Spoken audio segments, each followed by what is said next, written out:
All right. Good evening, everyone. Just give me one moment. We'll just get started shortly. So today is our discussion on the MICAT exam. This is the second MICAT exam in the series of exams. They already have finished one paper in December of 2024. One moment.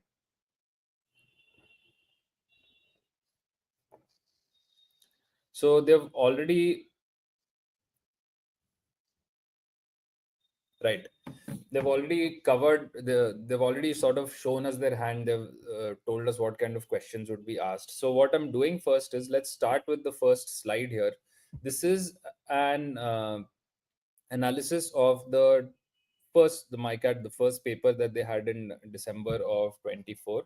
So I just wanted to go through the verbal section and what kind of questions are being asked. So if you notice, the first is you had five uh, essentially fill in the blank questions. You could call them vocab based, idiom based, essentially language based, or what I would like to call it as memory based questions. Memory based in the sense that we ideally would have to have seen the phrase or word before, and only then can we answer it in a really accurate manner. One moment.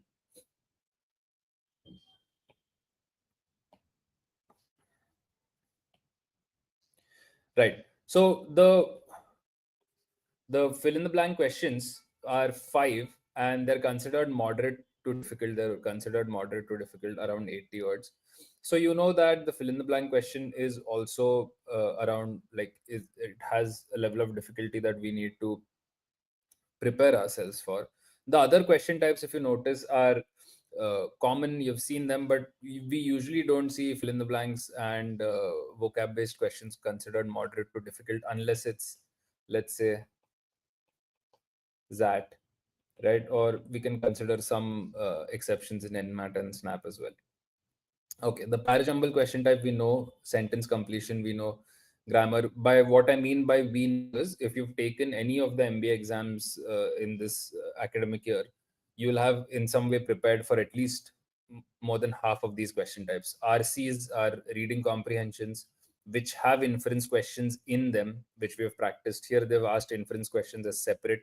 Uh, Odd sentence out, parajumbles, you would have studied for CAT if you've taken the CAT exam. Sentence completion is like para completion, again something that we've studied for CAT.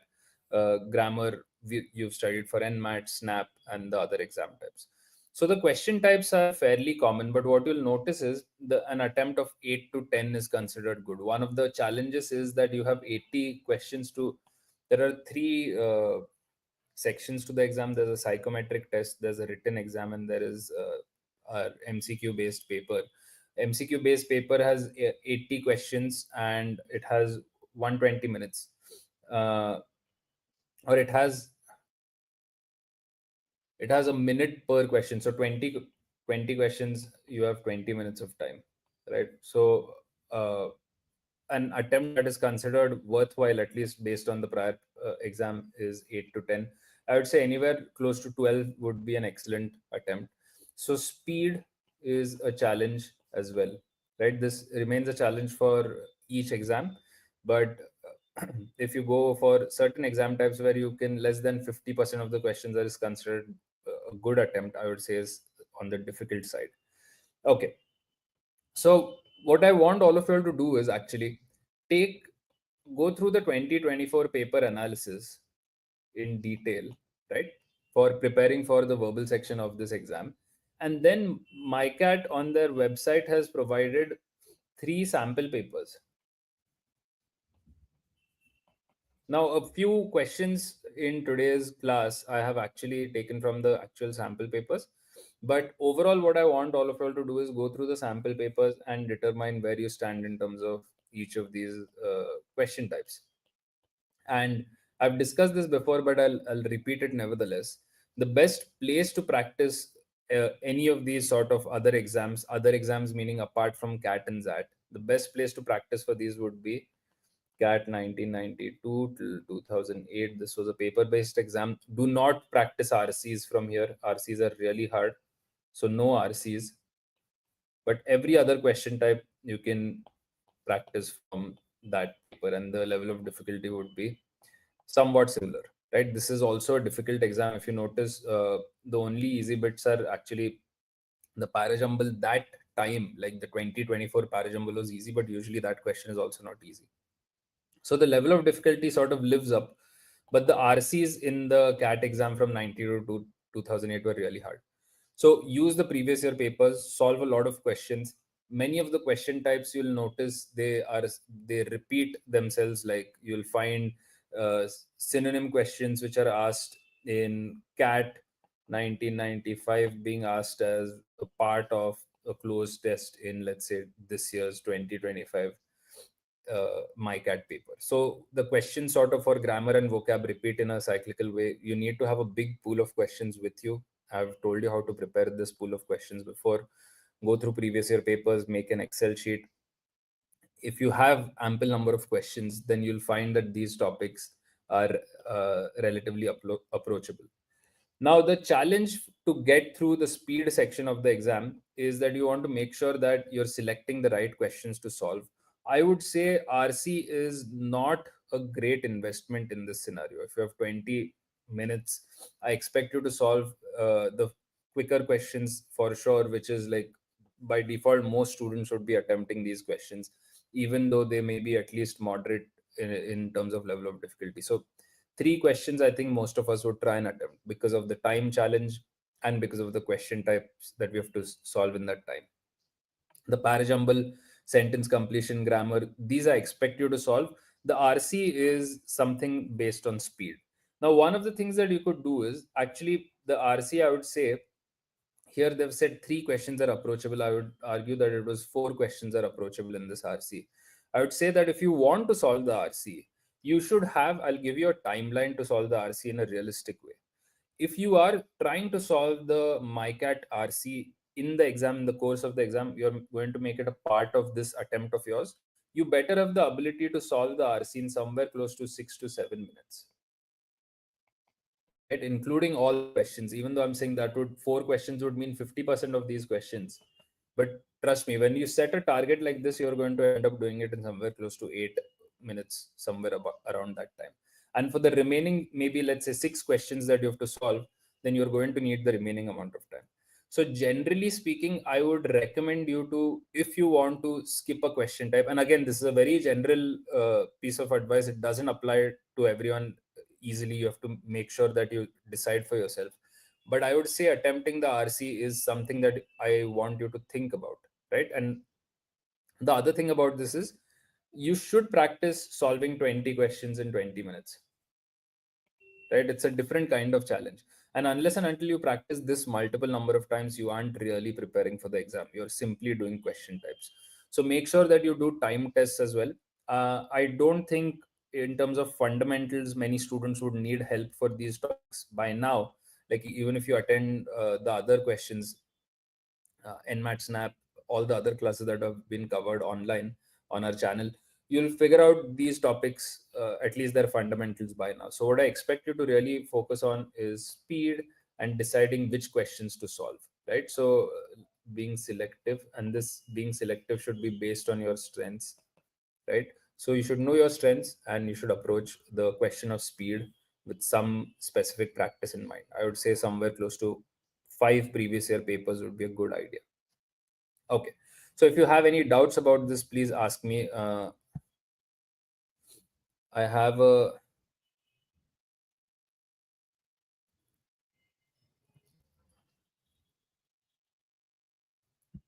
Okay. So about the scores, the Vrinda, the calculation of the scores, we've discussed it on the Career Launcher website. So do go through it once, and you will figure out if you can expect a call or not. Uh, Aditi is asking about, are the RCs long like in ZAT, and Rudraksh is asking, is it a good strategy to give VRC the longest amount of time? So by longest amount of time, how much time would you want to give it? I would be very, very, even if it's your strength, so VRC would be considered my strength. I would be very skeptical about giving more than 25 minutes, right? Because if it's my strength, I know that I can attempt at least like say 15 questions comfortably in around 20 minutes. Like I can attempt everything apart from the RC in 20 minutes really easily, right? So now how much time do I need for the remaining questions? And again, like what I'm trying to tell you is this is for me. So I would be skeptical about giving more than 25 minutes, even if it's your strength, right? Are RCs long? No, the RCs are not really long. You can expect them to be somewhere close to the CAT current standard, which is around 450 words.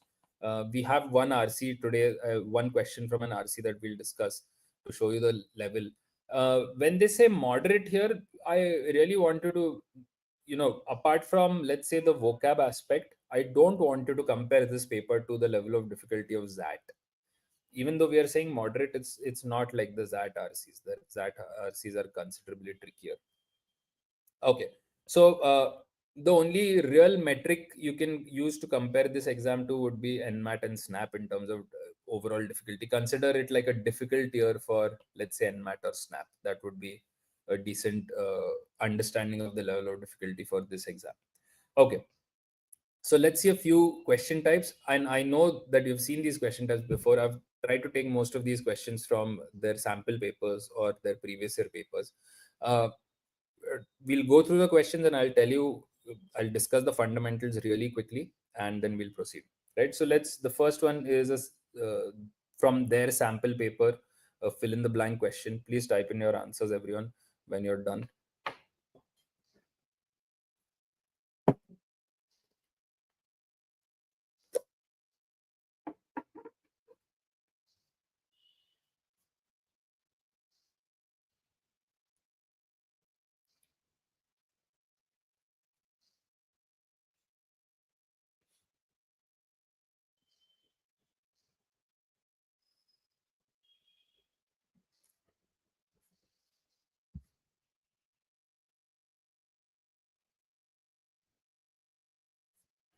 How much marks should you aim for in any exam? Aim for the maximum possible marks.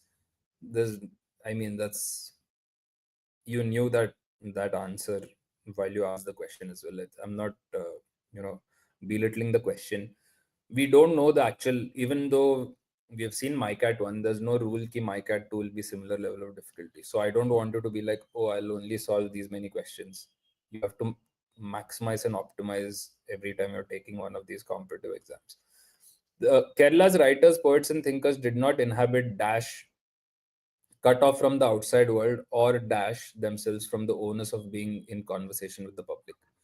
Like I've discussed this before, what I want you to do is whenever you have a fill in the blank question and you'll have 5 questions, before you look at these, because these cannot be trusted, these are created by the examiner, right? These cannot be trusted. So before you look at the options, I want you to sort of estimate in whichever language, use your mother tongue or English, estimate what could go here. Kerala's writers, poets, and thinkers did not inhabit solitary dash, right? So solitary, let's say rooms. Rooms is not. It's a sort of inaccurate estimate. A closer estimate would be chambers. Chambers suggests that it's sort of locked in somewhere else, right? Cut off from the outside world. So I'm estimating what could go here, right? Or dash themselves from the onus of being in conversation with the public, or let's say stop themselves. So stop actually works in this case. So what I've done is I've estimated what could go in those blanks based on context, and then I start going through the options, and you will quickly realize shells and insulting don't make any sense. Solitary shells could doesn't really make usage sense, but some contextual sense we can make, but insulting makes no sense at this position anyway. So B is completely invalid. Islands, solitary islands expressing themselves would be invalid. Solitary islands could work. Islands or silos in this case, which is the right answer, have been used interchangeably in the past. So this is not, islands to silos is not much of a problem. The real problem is expressing themselves, right?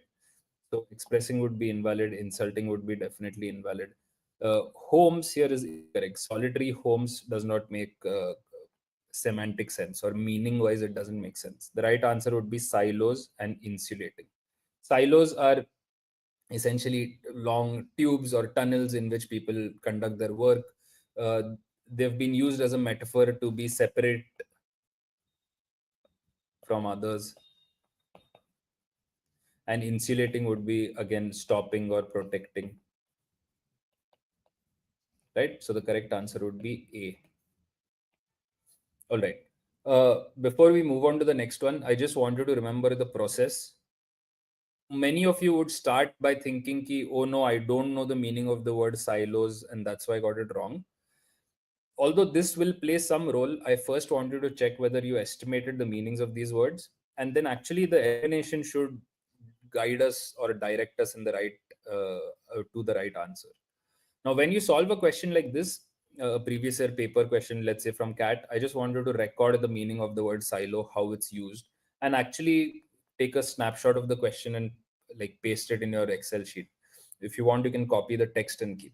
If you have like, I've discussed this before many times, but if you have like around 1500 words in that Excel sheet and you go through it a few times, your ability to solve these questions improves. And that's a better way than word par made easy or using simple flashcards. If you use actual questions, it's way better than those other techniques. All right. Let's see the next question from previous year, from their sample paper.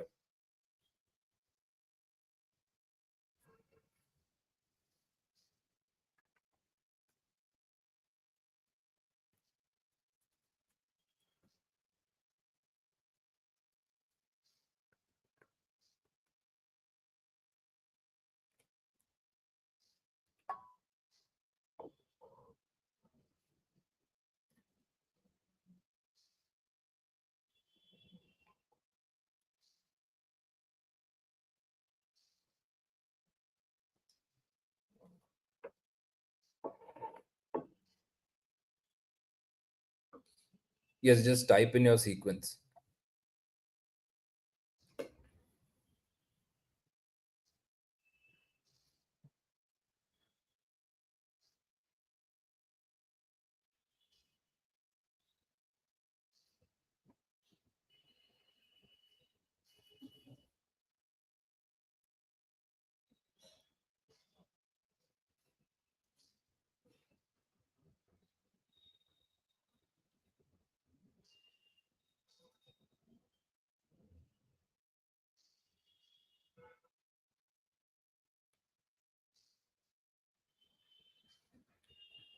If you notice, their parajumble question is actually easy, like many of you are getting it right.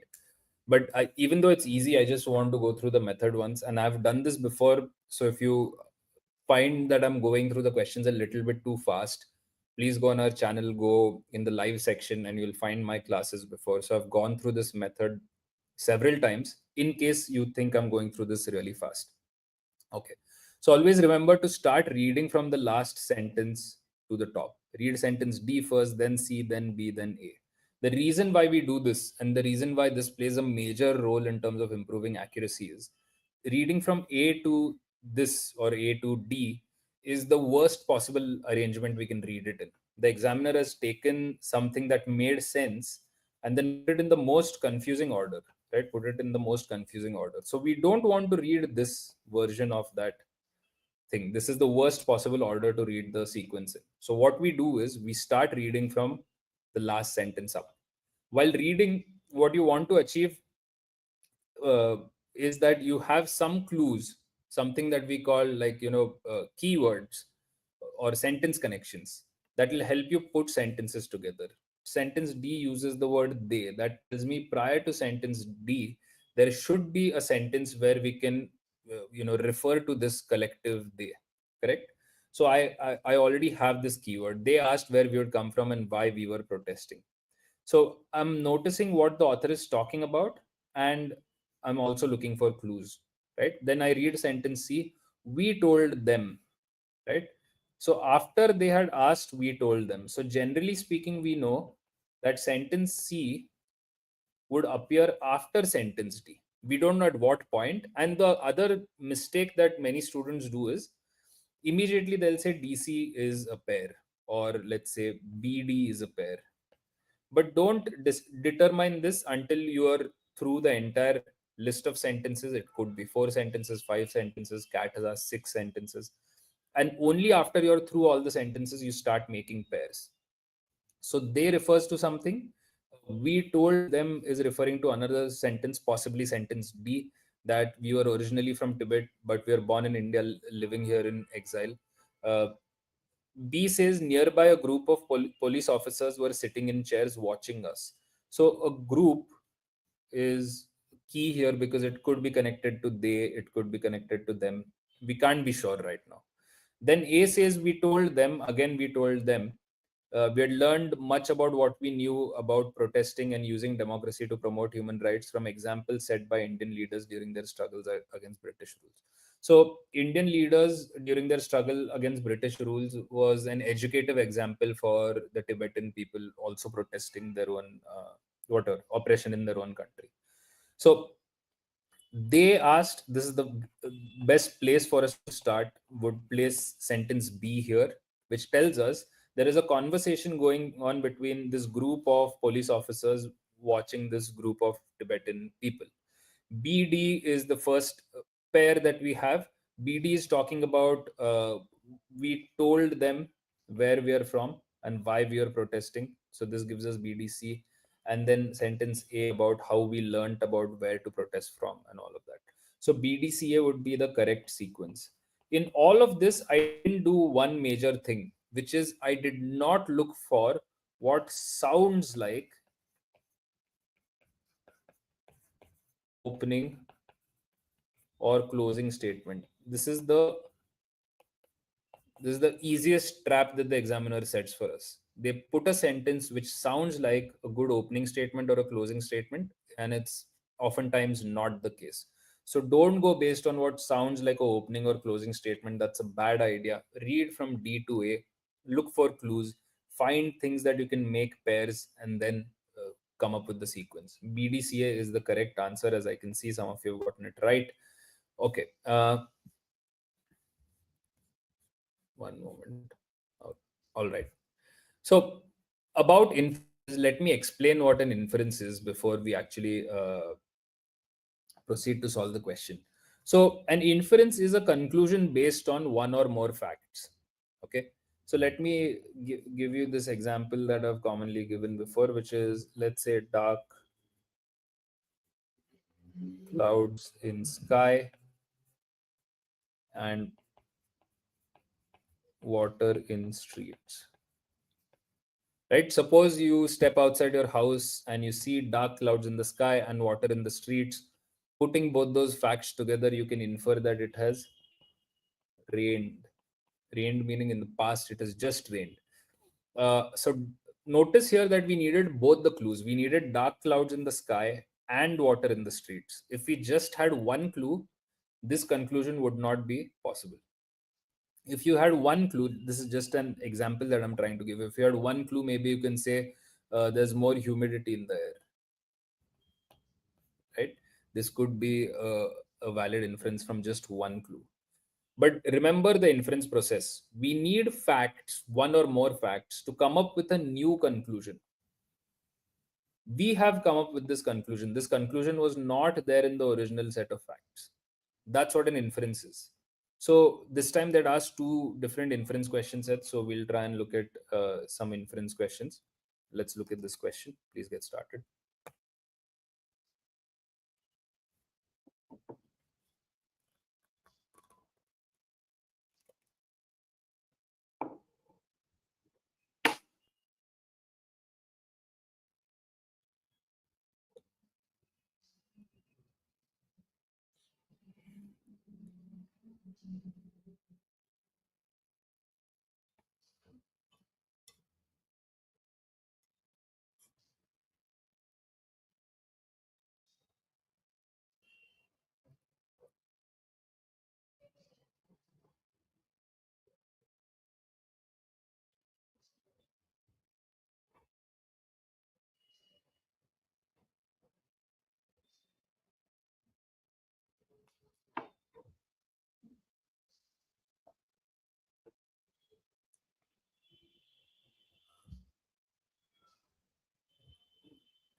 All right. Others type in their answers.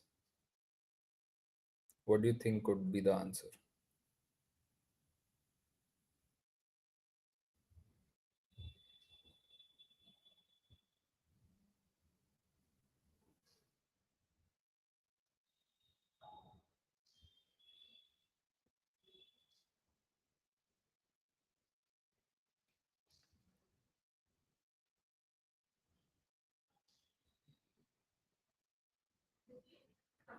All right.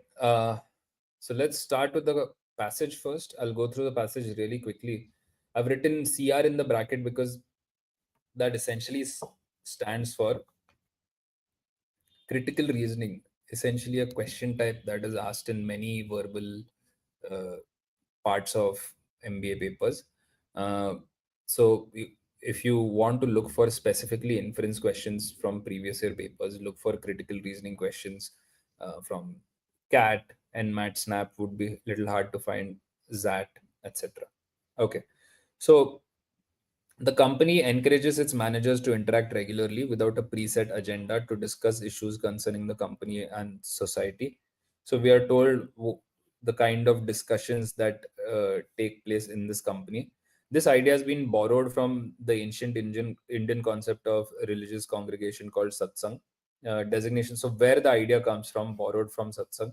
Designations are forgotten during these meetings, and not uncommon to find a sales engineer questioning CEO. So they're just giving us some example of how designations are forgotten. We don't necessarily need that line. So in short, the this company has a sort of an open discussion, no hierarchy discussion policy. Okay. Based on the information provided above, it can be inferred that. So what I did first with the inference passage was I read it really quickly and I didn't really stress on finding the main point of the author, because an inference can be made from any point uh, in the passage. Like I can make an inference about, let's say, a sales engineer may know more than CEO about certain topics.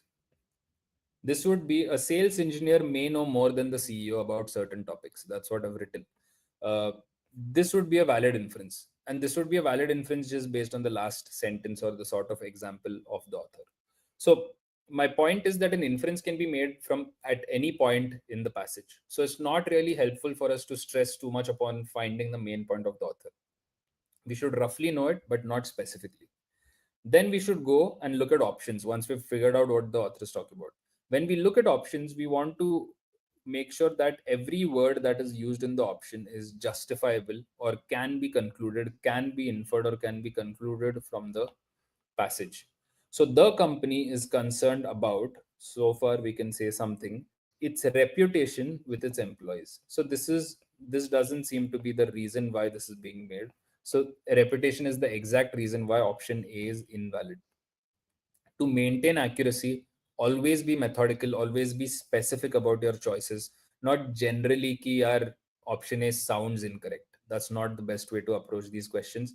Be specific. Let's look at option B. The company believes in fostering the spirit of dialogue without degenerating it into a positioning based debate. So uh, by the way, their previous year papers also have noticed mistakes or phrasing mistakes. A position related debate or position based debate, or a hierarchy based debate would have been a better way to uh, phrase it, but they've chosen to say positioning.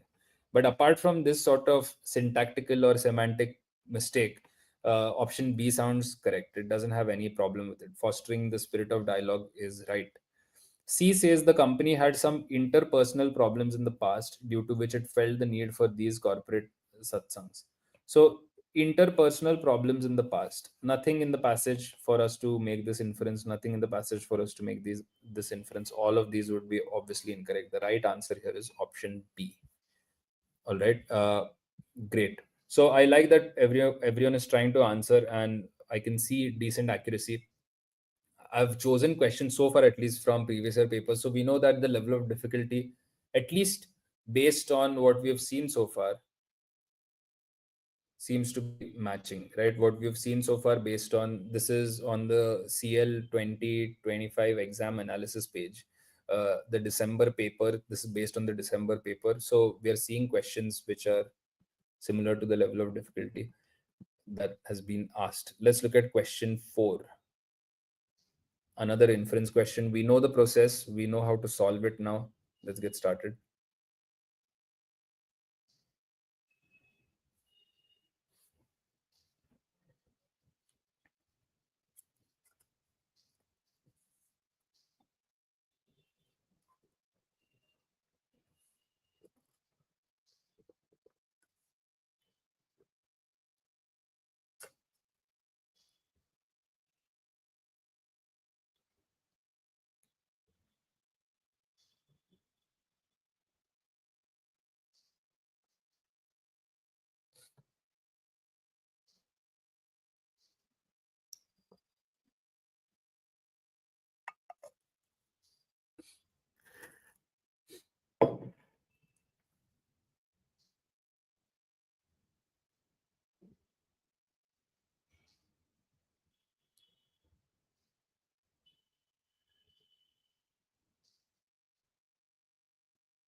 All right, let me start with the passage. From Cochin to Shimla, the new culture vultures are tearing down acres of India's architectural treasures. So, by the way, we are not going to understand, at least most of us are not immediately going to understand what culture vultures are.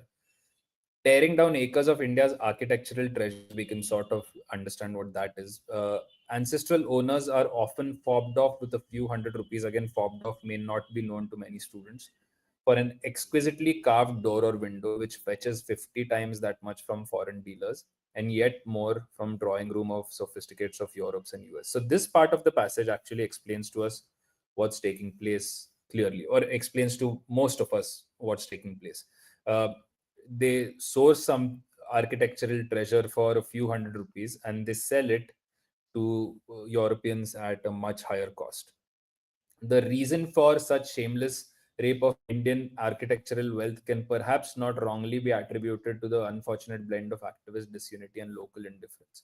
What I want you to remember is the moment a sentence is slightly long, go through the entire sentence and then break it down in parts and be selective. So the second time you read a sentence, you have to be selective about what you omit and what you read. So be selective about rereading. In short, the reason for such shameless plunder would be attributed to activist disunity and local indifference. So I'm just simply rereading the sentence, skipping some parts. So it's clear to me why it's happening. So problem is India's architectural treasures are sold off, right? Fobbed off, sold off. And the cause has been told to us why this is taking place. All right, we even know the main point of this. We can't afford to get this one wrong. Let's look at option B first. Only Indians are not proud of their cultural heritage, are hungry for the foreign currency that is easily available. Only Indians, foreign currency, both are incorrect. Only Indians not mentioned in the passage, so obviously incorrect. Foreign currency incorrect because few hundred rupees, this is what is being given to the Indian owner of it. So foreign currency would be factually incorrect. C says most Indian families again have heirlooms which can be sold at high prices to Europeans and Americans. Most Indian families would be invalid. The passage is simply talking about Indians are, this is being done to some Indians who have these heirlooms. Now, D says India provides a rich market for unscrupulous antique dealers. And A says the environment created by the meeting between activist disunity and local indifference is ideal for antique dealers to thrive in India. So let's say A and D. Now, the reason why I solved in this way, eliminated B and C, is it would lead to a more interesting discussion. But more important, in most of the questions that you see, which have four options, right? It could be an RC question, it could be an inference question, it could be a para summary question. In questions which have four options, you're going to find that two options would be very easy to delete, to eliminate, right? 80-90% of us would say that these options are invalid. These words are screaming at us that they are unacceptable. Now you'll find two options which are left, A versus B. And this applies to, like I said, all questions with a paragraph and four options. It could be RC, it could be whatever. If you have two options left, the tendency that students have here is to simply reread those options in a circular pattern, like read option A, read option D, read option A, read option D. And then because you're running short of time, you just simply jump to a conclusion, simply mark D or something like that. So I actually wanted to solve or approach this part where there are two options clashing. I wanted to approach this part carefully. By carefully, I'm saying is first is you need to give it more time than it took to eliminate these, right? At least twice the amount of time.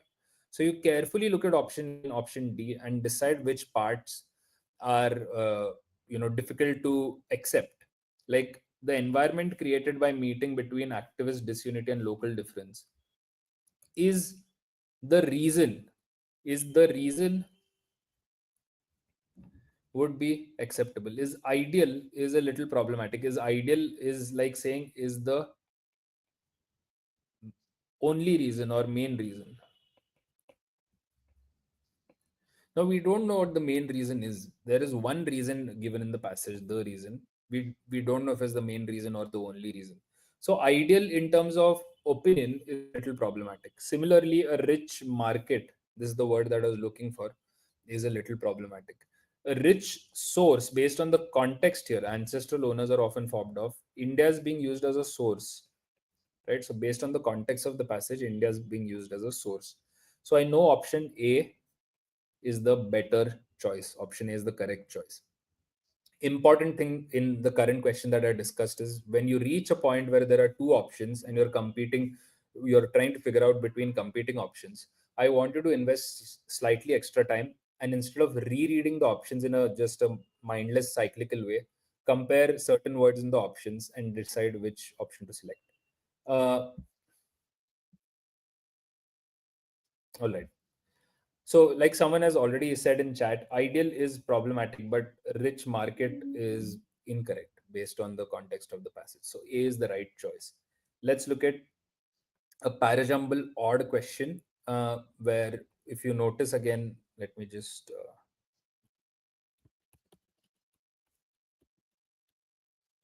if you notice here, odd sentence out, one question, moderate level of difficulty. Okay. Remember that the biggest learning that you should do in the little time you have left is which questions to solve. And I would say first is use the time criteria, which is obviously these you can go through faster. uh, these also you can go through faster, and these, at least the synonyms or one word substitution, you can go through somewhat faster. The other questions take time. So decide which questions to solve in this little time that you have left based on speed. This is one criteria. And like I said, the other criteria should be your strength, right? And the main question that I want all of you all to be really like have some decision about is should you solve the RC or not? Okay. I'm mentioning this because you'll notice odd sentence out looks like a question which is easy or can be done fast. Oftentimes it's not. They would say it's moderate, but I would say it can be considered as difficult. Uh, let's start with this.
All right.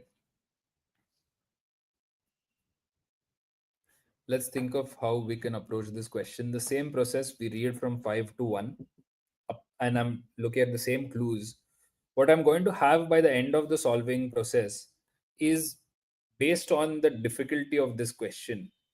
I'll have either a partial sequence or a complete sequence, right? And I'll therefore know which of these sentences is unacceptable. One of them will be unacceptable.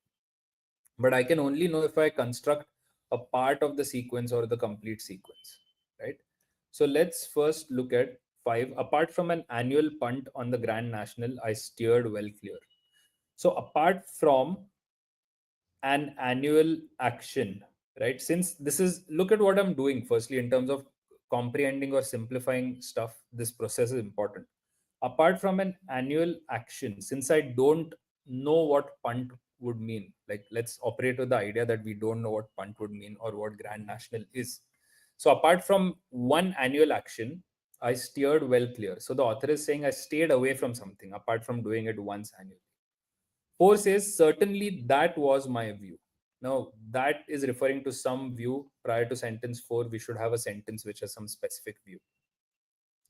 But I knew I was pretty lucky at it, right? Pretty lucky at something specific. Again, prior to sentence 3, we should have something that is discussing it and the author being lucky at it. All right. Let's look at sentence 2. Gambling goes the consensus is a mugs game. So suppose you don't know what mugs means, but there is a consensus about gambling, right? So I have an opinion about gambling. So since I have an opinion about gambling, that was my view ke liye, we have found some candidate. Maybe sentence 2 fits sentence 4. Maybe sentence 2 could go here. Maybe. Let's look at sentence 1. Not least, having cleared the contents of my late uncle's slum flat strewn with betting slips, I associated it with failure. Again, a long, rambling sort of sentence. You want to make sure you simplify it. You would say, not least because whatever I associated it with failure. So, whatever the author saw in his late uncle's flat, the author associated it with failure. So it is considered negative by the author. Here, this opinion also, mug game would mean a fool's game. This also the author sees as negative. Apart from an annual punt on the Grand National would mean a bet. Grand National is a, I guess, a horse race. I'm not exactly sure. Again, the exam is going to throw out cultural things which are not known to us. So punt would mean a bet on the Grand National, but apart from one negative action in the year, one negative action here, this is also talking about it as a negative action. So the author is discussing gambling in a negative light. The sentence which stands out is sentence 3. Before I mark it as the right answer, I want to create at least a partial sequence just to be sure. So gambling goes the consensus is a mugs game. Certainly that was my view. That view was formed not least because that author has seen the uncle's flat and the author associates it with failure. So 241 is talking about gambling in a negative way. So obviously the author is generally going to steer away from it. So sentence 5 would go here, but it's not necessary. By now we can declare 3 as the odd one out. So the right answer is 3 is the odd one out. Now what happens in the odd one out question, many students get it wrong, is because first is they will probably not make even a partial sequence. They'll simply try and decide which is odd, which is like the worst idea to do. The other thing is that they may create a partial sequence, but if they are confused in the remaining two sentences, they aren't going to apply too much, right? They'll just simply jump to an answer. Or the other thing is many students are not going to think about this from the point of view of coherence or meaningfulness. Coherence is a fancy way to say meaningfulness, right? So you want to determine what is odd based on meaning, not based on this topic sounds different, this topic sounds similar, because that's not the best way to approach it. It's not, when it's asking odd one out, it's not simply asking which sentence has different words. It's asking us which sentence cannot be a part of the sequence. Meaning, even if I have 2415, which would be the right sequence, then I can say with guarantee that sentence 3 cannot be placed either here or even here. None of these options would be possible, placing sentence 3 at. All right. Right answer is 3. Let me just see what I think. This was a little trickier for students, if you notice. Many of you have gone with 5. Uh, Two reasons. One is possibly not simplifying this, possibly not simplifying this, or possibly going through the question really quickly. Uh, all right, let's see the next one. We are trying to summarize. So we want to make sure that the essence of the entire passage is captured in one of these options. Please get started. Another question type that they've asked just one of these.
Right. Let's start with this. Let me go through the passage first. Actually, before I do that, I just want to mention that if you're summarizing a passage, right, that means you want to include the author's main point, or look at it as the reason why the author spoke to us, reason for talking. Sort of a simpler understanding, but a more relevant understanding of the main point, the core essence of why the author spoke to us. So the main point should be there. If facts are needed, facts should be there, accurately mentioned. And if opinions are needed, opinions should be there, accurately mentioned. We need all these three accurately mentioned, and then we'll have a ideal summary. Now, of course, the exam doesn't offer us ideal summaries. These are all faulty in some way or another. They may have some element missing or not stated correctly. But we want them to have all of these three present, especially the main point. This has to be present, correct? So this is the approach that we have for para summary questions. Let's first figure out the main point of the author. The author says physically, inertia is a feeling that you just can't move. Mentally, it's a sluggish mind. So physically, how it feels, and mentally it makes your mind sluggish. So the impact of inertia on uh, physical, this how you feel, and on your mind. Even if you try to be sensitive, if your mind is sluggish, you just don't feel anything intensely. You don't feel anything intensely. You may even see a tragedy enacted in front of your eyes and not be able to respond meaningfully. So you can't respond meaningfully to stuff. You may see one person exploiting another, one group persecuting another, not be able to get angry. Your energy is frozen. You're not deliberately refusing to act. You just don't have the capacity. So if you notice, I read these sentences really fast because I knew that they're simply trying to explain to me that you may even see something unfortunate happening in front of your eyes and you may not be able to respond meaningfully. So I don't exactly need the details of that or to remember those details. And you just don't have the capacity to act is also another important point. So the main point of the author is physically inertia feels like you can't move, mentally it makes you sluggish, and you can't respond meaningfully. You don't have the capacity to respond meaningfully to things, right? You don't feel anything intensely. These are all can be used synonymously with each other. So we know how the ideal summary somewhat would look like. Then we start going through options. Let's look at option A. Inertia makes your body and mind sluggish. They become insensitive to tragedies, exploitation, and persecution because it freezes your energy and it decapacitates it. So, option A has some problems. I would want all of you all to learn to highlight it. Remember that in a summary question, if I'm eliminating any option, I should have a very specific reason of why I'm eliminating it. Inertia makes your body and mind sluggish. Your mind, it definitely makes sluggish. Body feels like you can't move. So, one problem here is saying that it makes your body sluggish. This is actually a feeling, it's possibly not real. So this is a little problematic, right? This is a little problematic. The more problematic part of the option is they become insensitive. They become insensitive to tragedies. They would mean body is insensitive to tragedy. So your body being insensitive to tragedy is a factual mistake. They become insensitive, factual error. So option one has a factual mistake which makes it incorrect. Again, if you notice, by the way, when you're solving a question, you're going to invest time in it. You're already considering it worth solving. If you've invested time in it, I expect you to be very particular about your choices. Don't simply say this sounds incorrect. That's not good. So they become insensitive is a factual error. Option A is definitely invalid. We can't accept it. Option B says when you have inertia, you don't act, although you see one person exploiting another or a group or one group persecuting another. You don't get angry because you're incapable. So when you have inertia, you just don't act. You don't get angry because you're incapable. This is, we can say, main point, partial or missing.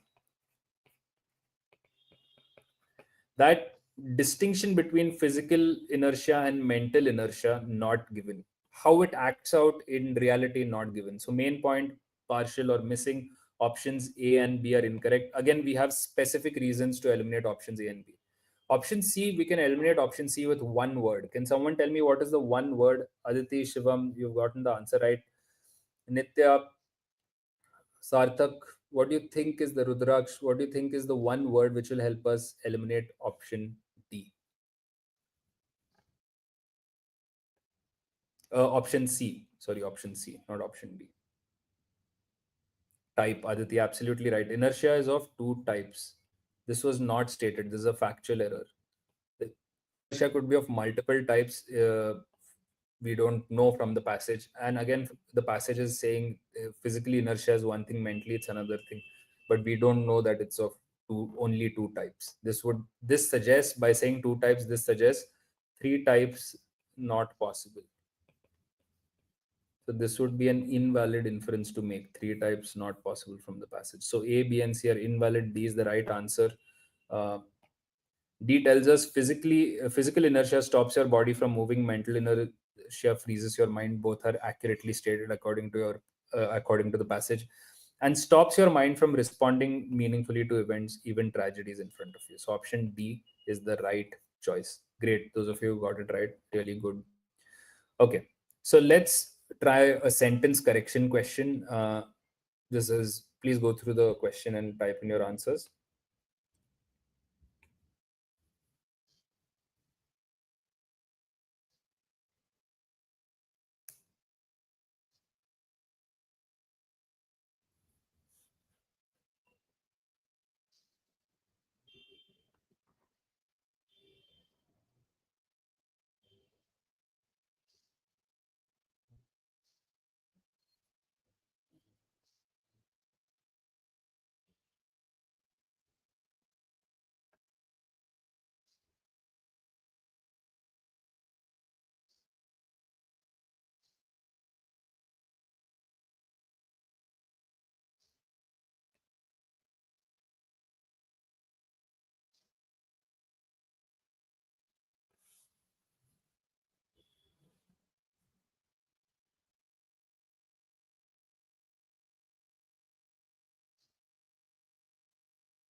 So if you notice, the sentence correction question also can get a little tricky. So what I'll do is I'll start solving it, and uh, those of you who are solving it can just stop, just pay attention to the solving process first. It's going to make your job much easier uh, than just reading it at one instance. So the sentence correction question, when it's asked in this fashion, that you get four sentences. So what you want to do is you want to simplify the amount of information you want to go through. All of these are trying to say the same thing, and one of them is saying it in an ideal way. Correct? So first go through one sentence, just pick A, and make sure that you understand it. And then what you have to do is you have to read it in parts. So we'll first figure out what option A is, right? The main problem with the notion of price discrimination is not that it is always a bad thing, but that it is the monopolist who has the power to decide who is charged what price. Sounds complicated as a little long sentence, but if I simplify it to the main problem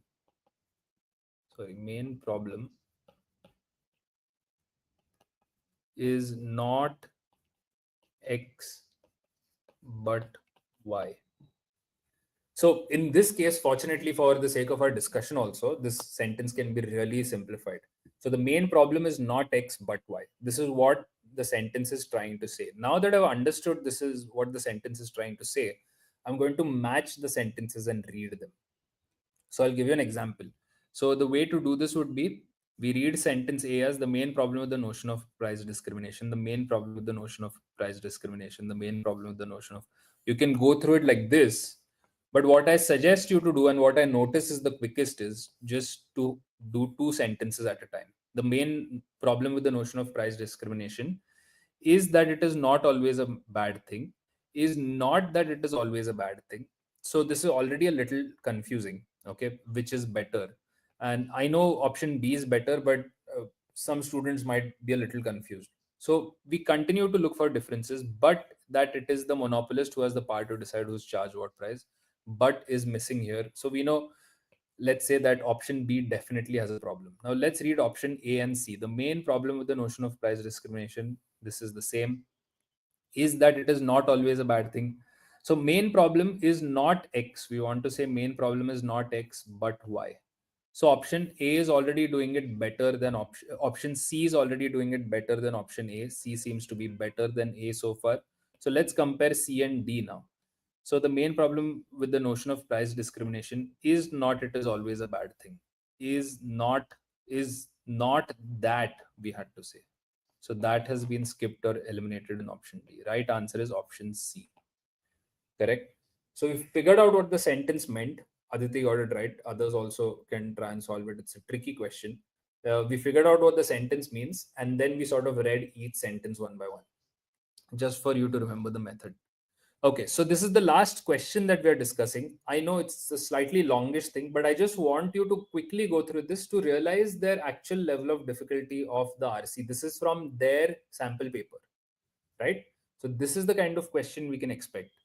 Please start solving. This is the only question that we're discussing from the RC. I know it'll take a little longer and everyone is running out of patience, but it's important so you know the level of difficulty of what to expect in the exam.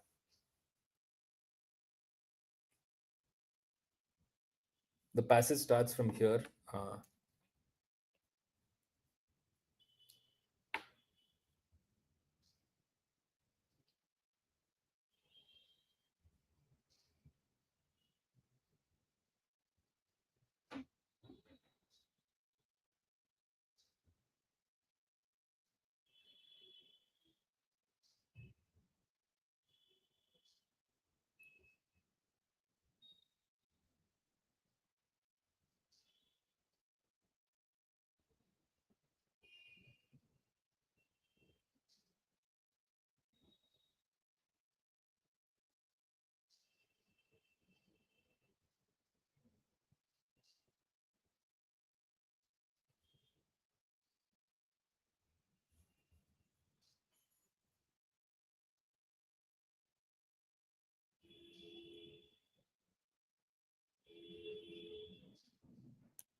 Right. I expect some of you to start typing in your answers.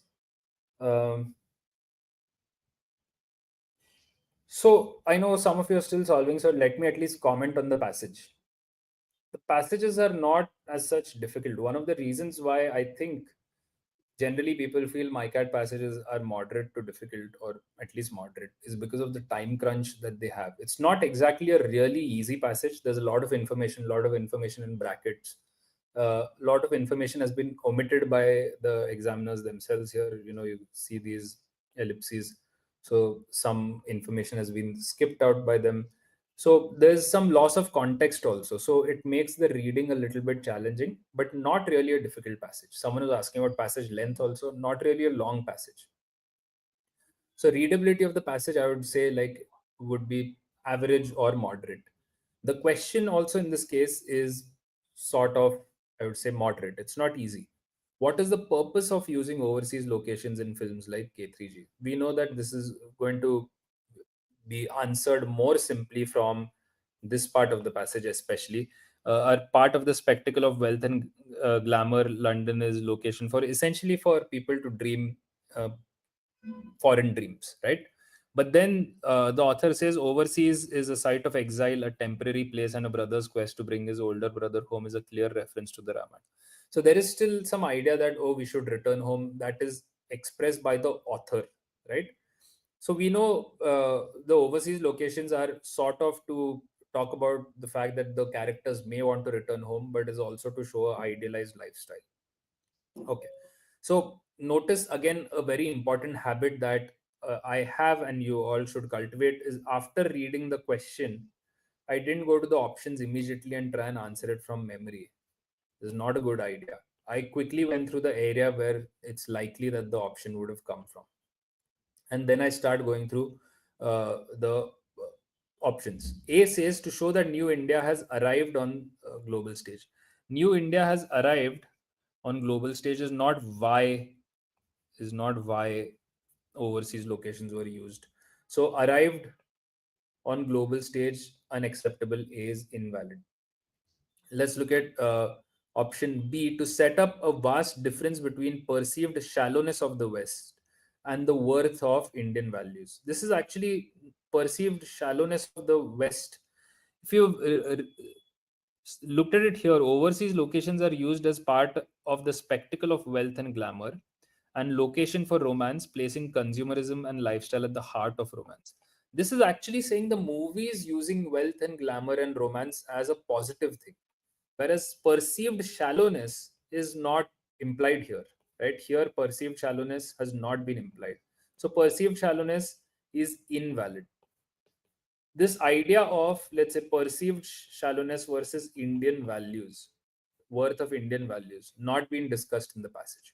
So this has nowhere been discussed in the passage. Options A and B are invalid. Let's look at option C, to speak of the exile's quest to set things right. Set things right could be possible, meaning go home, set things right, etc., in that vein, but which is not possible in India. This is nowhere discussed, right? So A, B, and C are invalid.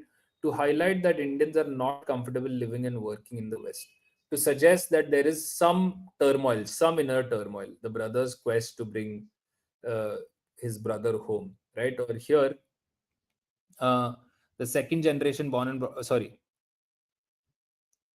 no longer Hindi speaking exiles waiting to return.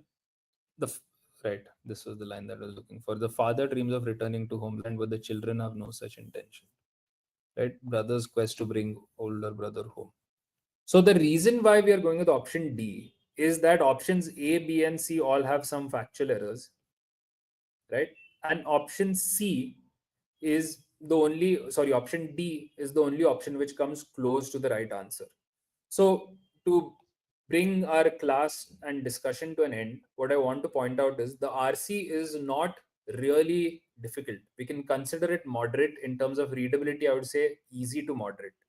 In terms of the, and this is a sample question from their sample paper, the question, I would say, based on the options, the question, I would say, is moderate to difficult, especially in the time frame that we have, because this option is also not the greatest option.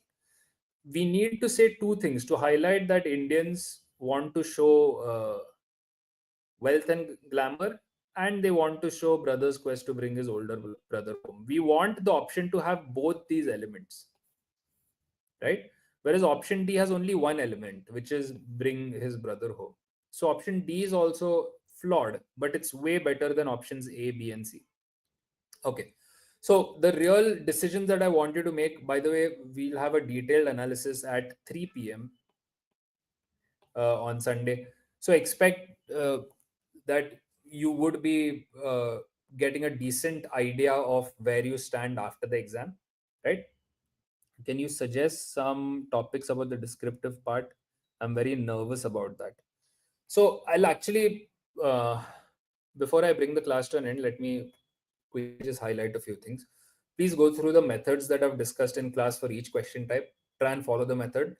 Work on speed. What I want you to figure out before the time of the exam is what are your strengths exactly and where you stand in terms of speed. If you figure these two things out, you'll reach the big question which I want you to dwell on. Doesn't apply to everyone. RC solve kare ya nahi? I would, since VRC is my strength, I would try and solve all the questions, and I possibly would be able to solve them in somewhere close to 22, 23 minutes at max. Maybe if I'm lucky, also in 20 minutes. But this is a decision that I want you to figure out. Now, someone, Aditi, has asked, what do you do about the descriptive part? I'm very nervous about that. So, actually, what you want to do about the descriptive part is try and write at least, let's say, somewhere close to 20 odd answers or more. And the best way to do this is actually just ask GPT what it would write, or take any LLM and ask what it would write. And most of them, like Chat GPT, Claude, maybe a few others, will give you decent answers, which at least you can compare with. The real problem with the descriptive part is most students will read what others have written or from books.